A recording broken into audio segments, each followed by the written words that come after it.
Now for something inspiringly and beautifully different. Find the right pocket. Let me introduce. Who's next? You know, you have the program.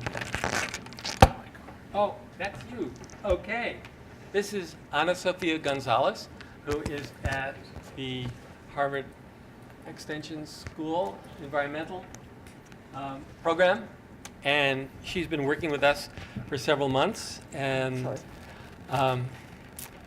for a young woman, has a remarkable collection of experiences and education and passions and devotion.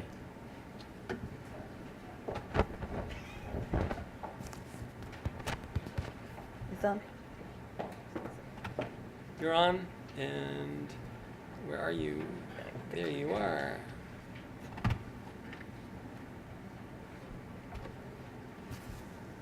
Can you hear me? Yeah?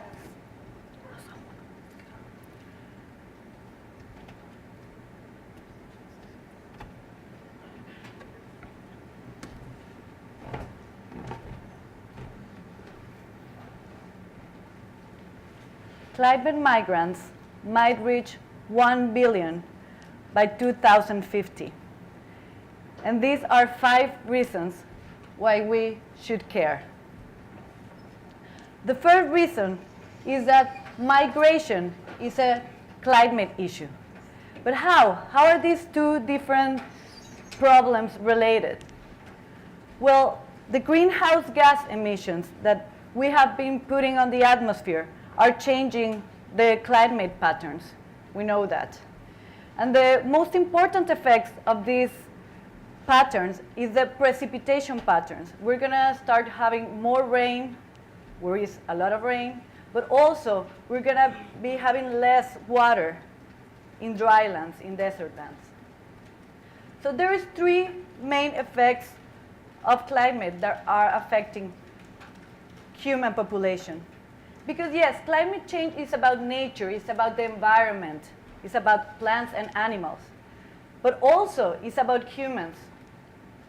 They're affecting humans so much that it's causing complete communities to move to other places in order to survive. So the first effect that impacts human population is droughts and desertification. I grew up in the north of Mexico, in the northeast part, a very important agricultural region in the desert of Sonora.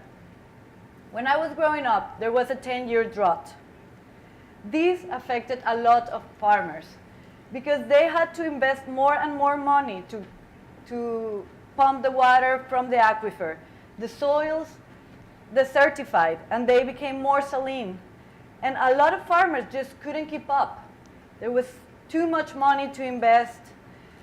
The soils were getting depleted too fast. They couldn't keep up with the yields.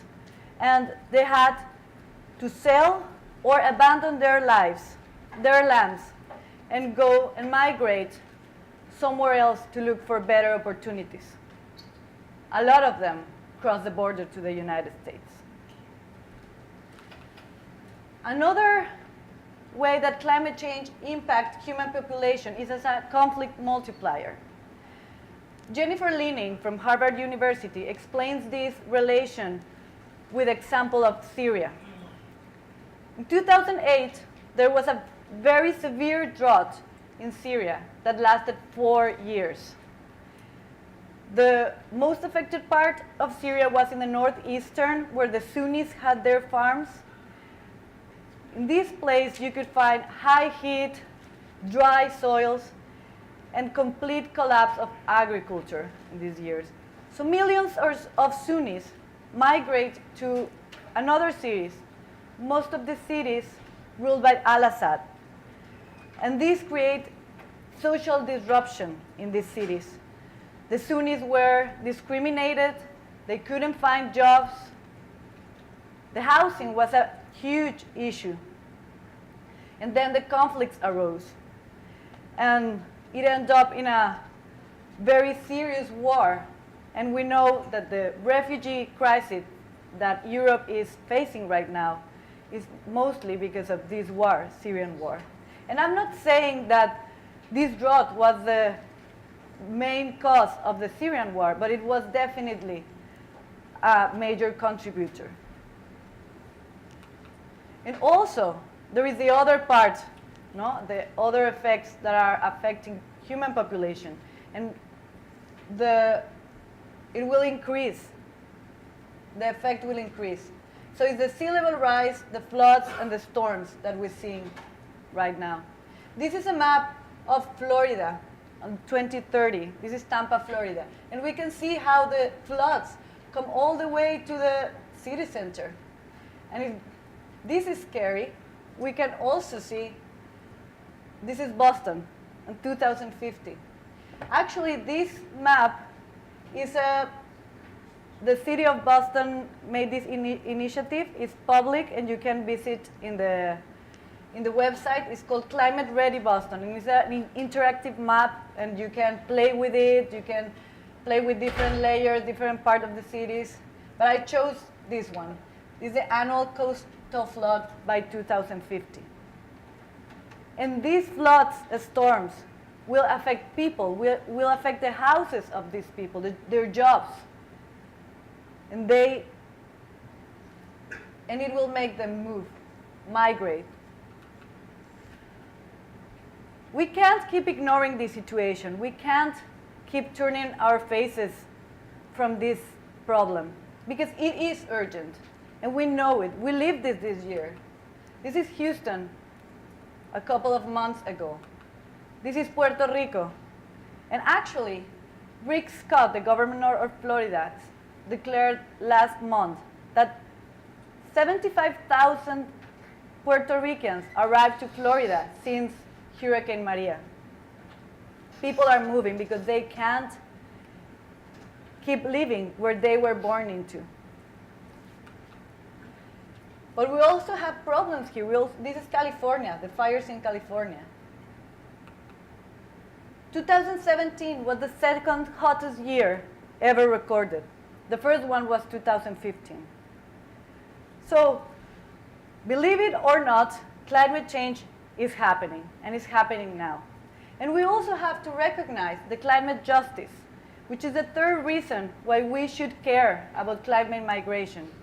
Because yes, we need to make a commitment to reduce our emissions as developed countries.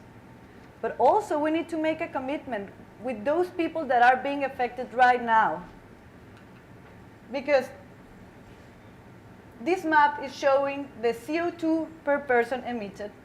The darkest orange is the countries that emit most CO2 per person. And we can see that the United States is a big contributor, but also Europe and basically the Northern Territory. And we can see that Africa does not impact the climate change that much, or Southeast Asia, or even Central America. But in this other map, we see that the projected impact of climate change on agricultural yields will affect these countries the most. So is this fair? Is this really fair? We need to be responsible as developed countries of what is happening in the world right now. We need to make a commitment to these people that are being affected. And we can say, okay, I live in Cambridge. How does this affect me? Well, migration affects everyone. This is what I was trying to say here, but there was a... Migration affects everyone. Not only the countries that are being flooded or that are being desertified, but also the countries where these people are coming to. Because we mix different cultures, we mix different religions, and these create tensions. And we can see in this map that a lot of the people that are being affected are coming either to Europe or to the United States. So this is how a climate migration crisis looks in a map, in numbers, in statistics. But in real life, the climate migration crisis looked like this: broken families, people risking their lives to get to another country in order to survive. Social disruption. These are Syrian immigrants sleeping under a train station in Budapest. And climate migrants doesn't have the status of refugees. This means that they are irregular immigrants. They are illegal immigrants. 20% of the immigrants are irregular. And this means they cannot get jobs where they arrive to. It's very difficult for them to get involved in the economical systems, in the social systems on the countries where they arrive. And 20% of migrants are children. This means these children cannot get proper education, and they are very vulnerable to exploitation, to forced labor. And if human suffering, if millions of people suffering is not enough to care, then let me tell you about the network effects. The military defense budget will increase, and that will come from your taxes, because the conflicts will be more intense. The unemployment rates will arise, not only in the countries, in the underdeveloped countries, but also here, also in Europe, also in the United States. This might compromise security, national security, or even international security. Millions of kids lacking education. This is a very important fact, because we're going to have all these children growing up and being unable to get a job. Of course, the economy is impacted. You are impacted. I am impacted. But the most important reason why you should care about climate migration is because you can do something about it. We can work on prevention. We can increase rural conditions, support local agriculture, even introduce sustainable practices. Think about restoration, about long-term fertility of the farms. Maybe we can even increase the resilience of these farms, so when climate change hits them, they don't collapse, basically. We can introduce crop diversification, agroforestry.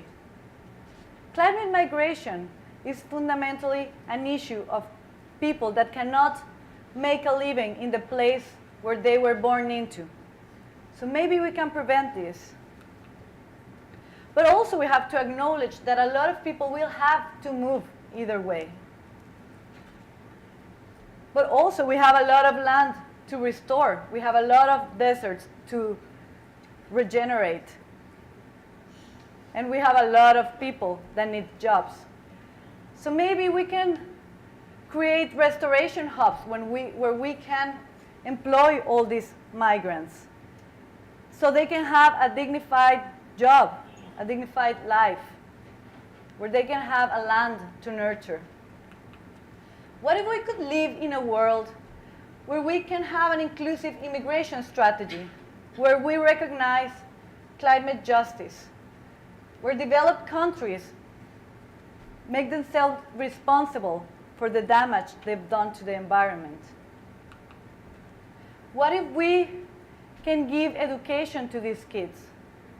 What if we could create and support local communities so these people don't even have to migrate from the land where they were born into? Well, I believe there is hope. And I know that if you're here sitting in this conference, you also believe there is hope.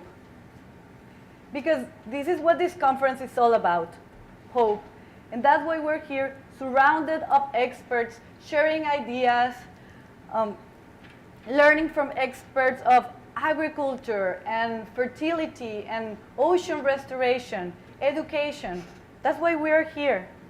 And I want to ask you all that this weekend, when you are learning about these things and sharing these ideas and creating these strategies and solutions for the challenges that we are facing as a humanity? Yes, do it for the plants, do it for the environment, do it for the forest, for the animals, for the polar bears. But most importantly, do it for the people. Do it for us. Do it for them. And I want to thank every one of you sitting here tonight, because you are the reason why there is hope, because you care. Thank you.